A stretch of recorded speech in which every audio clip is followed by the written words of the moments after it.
আমাদের আজকে বিশ্ব ফিজিওথেরাপি দিবসে Tripura institute of paramedical science physiotherapy ডিপার্টমেন্টের আমাদের পক্ষ থেকে আজকে আমরা বিশ্ব ফিজিওথেরাপি দিবসের অনেক অনেক শুভেচ্ছা সমগ্র ত্রিপুরাবাসীকে। এবছরের আমাদের থিম হচ্ছে এল্ডারলি হেলদি এজিং এবং প্রিভেনশন অফ এল্ডারলি ফল। তো এটা একটা খুব গুরুত্বপূর্ণ বিষয়, কিভাবে আমরা মানে লাইফ কোয়ালিটি অফ লাইফ কীভাবে ডেভেলপমেন্ট করা এবং বয়স্ক লোকদের কীভাবে আমরা ফলস প্রিভেনশন থেকে বিরত রাখতে পারি, যাতে করে ইকোনমিক্যাল কস্ট যেটা সোসাইটিতে পড়ে সেগুলো যাতে না হয়, সেগুলো নিয়ে ফিজিওথেরাপিটা কাজ করছে।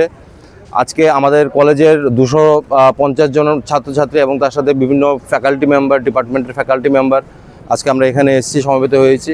এবং আমাদের Tripura institute of paramedical science দীর্ঘ এবছর 17 বছরের যাত্রা শুরু করেছে এবং আমরা বিগত 2 বছর ধরে মাস্টার ডিগ্রি কোর্সও এখানে আমরা চালু করেছি, যাতে করে ত্রিপুরার ফিজিওথেরাপি পরিষেবার ক্ষেত্রে অনেক আমরা মান উন্নয়ন এবং সমগ্রভাবে আমরা মানে ডেভেলপমেন্ট করতে পারি সেটাই।